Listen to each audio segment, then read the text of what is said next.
కాకులు దూరని కారడవి, చీమలు దూరని చిట్టడవి. అడవిలో ఉన్న జంతువులన్నీ చాలా సంతోషంగా జీవిస్తూ ఉండేటివి. అక్కడికి అనుకోకుండా ఒక సింహం వస్తుంది. ఆ సింహం అక్కడ ఉన్న జంతువులన్నిటినీ వేటాడి వేటాడి వెంటాడి వెంటాడి చీల్చి చీల్చి చంపేసి తినేస్తూ ఉంటుంది. ఇది చూసిన మిగతా జంతువులన్నీ భయంతో వణికిపోతూ ఉంటాయి. అప్పుడు అవి అన్నీ ఒక సమావేశాన్ని ఏర్పరచుకుంటాయి. అవి అన్నీ సింహం దగ్గరికి వెళ్ళి మాట్లాడాలనుకుంటాయి. సింహం దగ్గరికి వెళ్ళి, సింహం రాజా, మీరు మమ్మల్ని వేటాడొద్దు.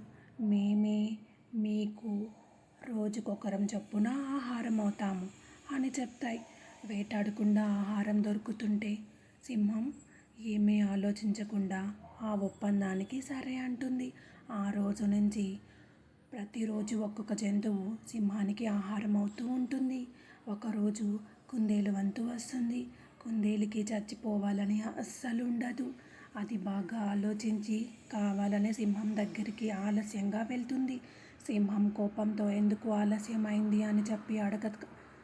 అప్పుడు కుందేలు సింహం రాజా, నేను మీకోసమే బయలుదేరాను. మధ్యలో ఇంకొక సింహం నన్ను అడ్డగించి నేనే ఈ అడవికి రాజునని చెప్పింది అని చెప్తుంది. దానికి సింహానికి చాలా కోపం వచ్చి, అవునా, ఎక్కడ చూపించు నాకు, ఇప్పుడే దాని అంతు చూస్తానని చెప్పి కుందేలుని తీసుకొని సింహం బయలుదేరుతుంది.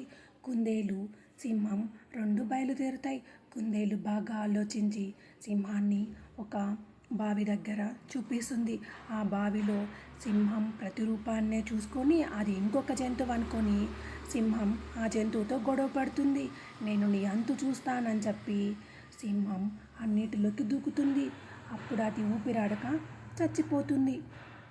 ఆ విషయం తెలుసుకున్న మిగతా జంతువులన్నీ సింహం పీడ విరగడైపోయిందని చెప్పి చాలా సంతోషంగా ఉండేటివి.